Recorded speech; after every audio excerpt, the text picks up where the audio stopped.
ایسی ہمگیر ہدایات دی گئی کہ وہ ہر دور میں کام آئے، ہر علاقے میں کام آئے،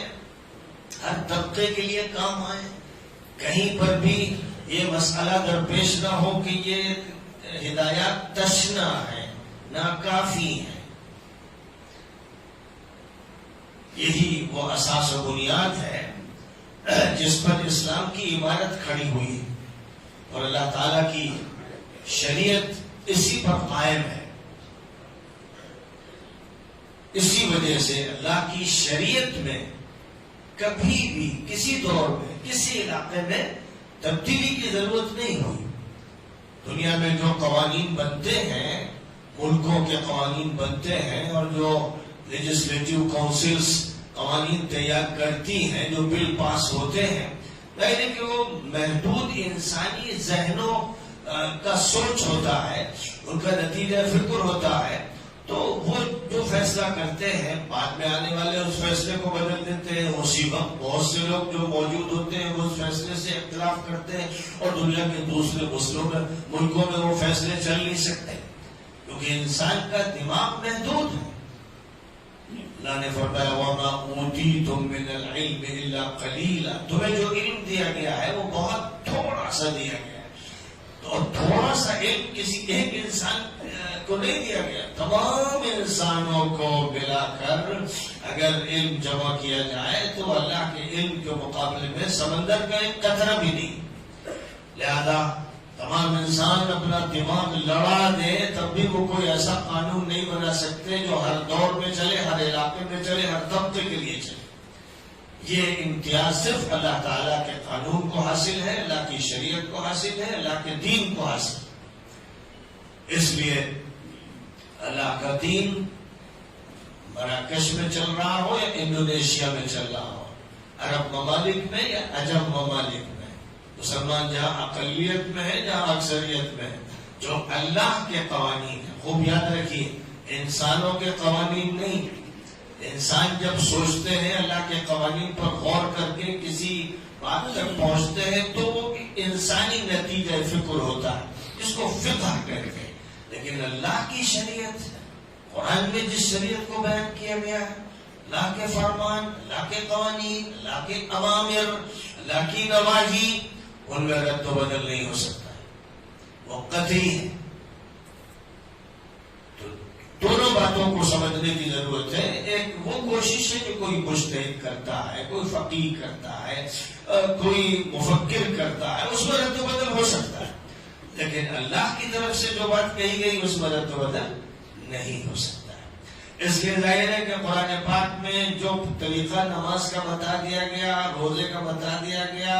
زکوٰۃ کا بتا دیا گیا، حج کا بتا دیا گیا، یہ عبادات ہیں. اور پھر ان کے علاوہ جو طریقہ نکاح کا، شادی بیاہ کا بتا دیا گیا، اور اگر خدا نخواستہ نوبت طلاق کی آئے تو اس کا جو طریقہ بتا دیا گیا، تجارت کا، بزنس کا جو طریقہ ذکر کر دیا گیا، ٹریڈز کا، کمپنی کے قیام کا جو طریقہ بیان کر دیا گیا، قرآن میں جو بیان کر دیا گیا اس میں رد و بدل نہیں ہو. لیکن افسوس ہے کہ مسلمانوں کی اکثریت قرآن سے ناواقف ہے. قرآن کی تلاوت ہوتی ہے وہ بھی کم لوگ کرتے ہیں اور خاص وقت میں کرتے ہیں. ایک بڑی تعداد تلاوت سے بھی محروم رہتی ہے، اور جو تلاوت کرتے ہیں وہ اس کا ترجمہ نہیں پڑھتے، وہ اس کے مطلب سے واقف نہیں ہوتے. تو اگر امتحان لیا جائے کسی بھی مسجد میں کہ لوگوں یہ بتائیے کہ روزانہ آپ فرض نمازوں میں 17 مرتبہ سورہ فاتحہ پڑھتے ہیں، 7 آیتوں پر یہ سورہ فاتحہ مشتمل ہے، ذرا ترجمہ سنائیے.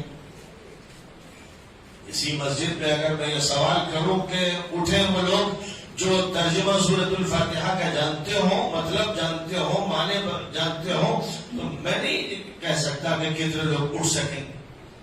جبکہ قرآن آیا ہے گائیڈنس کے لیے. قرآن صرف تعویذ گھنٹے کے لیے نہیں ہے، قرآن صرف پھونکنے کے لیے اور جھاڑنے کے لیے نہیں، قرآن صرف تلاوت کرنے کے لیے نہیں. قرآن کا اصل موضوع جو ہے وہ ہے ہدایت، اور ہدایت بغیر سمجھے کبھی نہ حاصل ہوئی ہے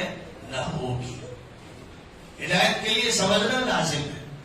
اب آپ سمجھیں یا آپ کا کوئی بھائی سمجھ لے، آپ کا امام سمجھے، آپ کا خطیب سمجھے، آپ کا مولانا سمجھے اور وہ آپ کو سمجھا دے، بہرحال آپ کو سمجھنا ہے،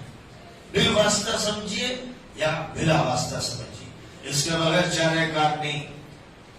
لوگ جو علم حاصل کر رہے ہیں، اسکولوں میں پڑھ رہے ہیں، کالجوں میں پڑھ رہے ہیں، یونیورسٹیز میں پڑھ رہے ہیں، جو علم حاصل کر رہے ہیں وہ انسانوں کا تیار کردہ علم ہے، جس میں رد و بدل ہوتا ہے، جس میں غلطیاں ہوتی ہیں، جس میں کوتاہیاں ہوتی ہیں، جس میں نفسانیت شامل ہے، بدنیتی شامل ہے، شیطانی تلبیسات شامل ہے، گمراہیاں شامل ہیں، ان کو پڑھتے ہیں اور وہاں سے حل تلاش کرتے ہیں۔ ایک تاجر یہ سمجھتا ہے کہ اس کو کامرس کا کورس کرنا ہے، اکنامی کو اس کو سمجھنا ہے، ٹریڈز کے بارے میں اس کو جاننا ہے، بزنس کے اصول سیکھنا ہے، اسی جیسے انسانوں نے جن کا حال یہ ہے کہ وہ دنیا کو معاشی طور پر تباہ کر رہے ہیں، دیوالیہ کر رہے ہیں، لوگوں پر ضابطہ کر رہے ہیں، ان کے بنائے ہوئے جو ضابطے اور قوانین ہیں جو ناکام ہو چکے ہیں، کیپٹلزم ناکام ہو چکا، کمیونزم ناکام ہو چکا، جو اپنی ناکامی کا اعلان کر رہے ہیں اور برباد ہو چکے ہیں، ان کی چیزیں پڑھ کر تجارت کی جائے گی۔ کوئی یہ سمجھتا ہے کہ وہ تجارت کا ماہر بن جائے گا؟ کتنے ایسے لوگ ہیں جو تاجر ہیں، جو قرآن پاک پہلے کھولتے ہیں کہ دیکھیں اللہ نے تجارت کے بارے میں کیا کہا۔ کتنے ایسے لوگ ہیں جن کی شادیاں ہوتی ہیں اور ہونے والی، وہ ساری رسومات اور گھر کے رواجات اور پرکھوں پرکھنوں کی ساری باتیں جانتے ہوں گے، ان پر عمل کرتے ہوں گے، لیکن یہ سوال سب سے پہلے یہ سوال کہ قرآن میں کیا کہا گیا ہے، بات یہاں سے شروع ہوتی ہے، کیونکہ انسان کے لیے گائیڈ بک اللہ کی کتاب ہے۔ کوئی بھی مضمون، کوئی سبجیکٹ، کوئی بھی اسکول یا کالج میں پڑھایا جانے والا موضوع انسان کے لیے گائیڈنس فراہم نہیں کر سکتا ہے۔ وہ انسان کو بھٹکا سکتا ہے، وہ بہلا سکتا ہے، پھسلا سکتا ہے، گرا سکتا ہے، پٹک سکتا ہے، سب کر سکتا ہے، لیکن انسان کو ہدایت نہیں دے سکتا ہے۔ ہدایت دینے والی کتاب صرف قرآن۔ کسی وقت اللہ نے تورات کو ہدایت کا ذریعہ بنایا تھا، لیکن اس میں تحریفات کر دی گئی، انجیل کو بنایا تھا، اس میں تحریفات کر دی گئی۔ اب رہتی دنیا تک صرف قرآن ہے جس کے ذریعے ہدایت حاصل ہوگی۔ تو میرے بزرگوں، نماز کے بارے میں اگر کوئی آپ سے یہ کہے کہ فجر میں 2 ہی رکعت کیوں؟ پہلے ٹھیک ہے 2 رکعت پڑھی جاتی تھی، اب 3 کر لی جائیں، 4 کر لی جائیں، ظہر میں کچھ کمی بیشی کر لی جائے۔ یہ جمعے میں زبردست کتاب ہفتے واری ہوتا تھا، اس کے لیے رکعت کم کر دی گئی، ظہر کی 4 کو 2 بنا دیا گیا۔ اب وہ بات نہیں ہے، گرٹا رٹایا خطبہ چھوٹا موٹا سا پڑھ دیا جاتا ہے تو 4 ہی رکعتیں کر دی جائیں، کیا ضرورت ہے کہ 2 ہی باقی رہیں، وغیرہ وغیرہ۔ اگر کوئی آدمی یہ بات سوچے تو بال اتفاق پوری امت کہے گی کہ یہ پاگل ہے اور یہ تحریف کرنے والا مجرم ہے۔ اس طرح قرآن پاک میں نماز کے احکام دیے گئے اور نبی اکرم صلی اللہ علیہ وسلم جو قرآن کے مفسر تھے، شارح تھے، قرآن کے بیان کی ذمہ داری جن پر ڈالی گئی، انہوں نے تفصیلات بتا دی، اور وہ تفصیلات ایسی جو تعامل کے ساتھ چلی آ رہی ہیں، ان میں کوئی شک و شبہ نہیں، کوئی اختلاف نہیں ہے، جیسے وہ قطعی ہے، ہماری نماز کے احکام جیسے قطعی ہے، یاد رکھیے ویسے ہی ہمارا تعلیمی نظام بھی قطعی ہے، شادی بیاہ کا نظام بھی قطعی ہے، اور لین دین اور تجارت کا نظام بھی قطعی ہے، لیکن ہم نے عبادات کو الگ کر لیا، بقیہ زندگی کے مسائل کو الگ کر لیا۔ یہ بہت بڑی تحریف ہے جو عملاً مسلمان کر رہے ہیں، یہ مسلمان کر رہے ہیں خود، یعنی اللہ تعالیٰ کی کتاب کے حصے بکھرے کر رہے ہیں، اللہ کی کتاب کا ایک حصہ مانتے ہیں، بقیہ حصوں کو نہ پڑھتے ہیں اور نہ وہاں سے ہدایت حاصل کرتے ہیں۔ آپ صنعت کار ہوں، آپ کاشتکار ہوں، آپ تاجر ہوں، آپ حاکم ہوں، آپ آفیسر ہوں، آپ کلرک ہوں، آپ پولیس مین ہوں، آپ جج ہوں، آپ ایڈوکیٹ ہوں، آپ جو بھی ہوں، خوب یاد رکھیے کہ قرآن کی ہدایت کے بغیر ایک قدم نہیں چل سکتا۔ قرآن رہنمائی سب کو عطا کرتا ہے، حاکم کو بھی اور محکوم کو بھی اور جج کو بھی اور وکیل کو بھی اور ڈاکٹر کو بھی اور انجینئر کو بھی اور عام آدمی کو بھی اور خاص آدمی کو بھی۔ قرآن میں تمام ہدایات موجود ہیں جن کی تشریح نبی اکرم صلی اللہ علیہ وسلم نے کی ہے۔ اللہ نے فرمایا ما فرطنا فی الکتاب من شیء، ہم نے اس کتاب میں کوئی کمی نہیں چھوڑی۔ یعنی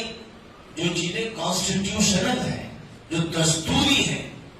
وہ قرآن پاک میں دستور کے دفعات کی حیثیت سے بالکل کھول کر بیان کر دی گئی۔ اب اس کے بعد دستور کی جو تشریح ہوتی ہے،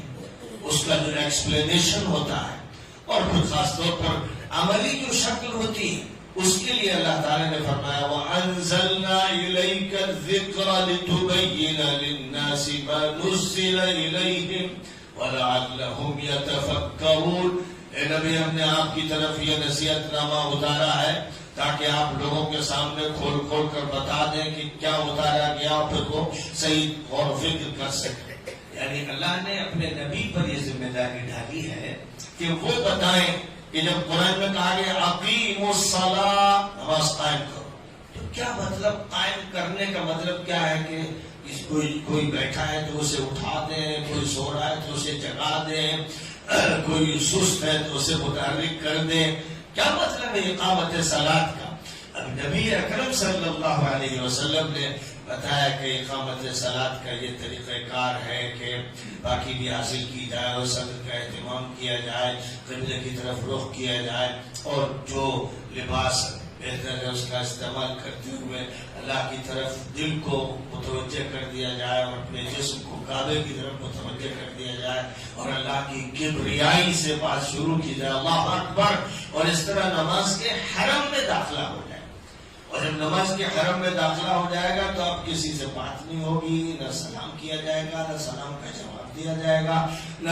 دنیا کا کوئی بھی عمل ہوگا۔ اب وہ انسان ہر طرف سے منقطع ہو کر اللہ کی بارگاہ میں داخل ہو گیا۔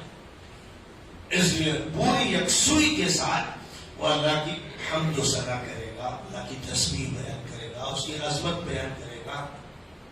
اور پھر نبی پاک علیہ السلام نے بتایا کہ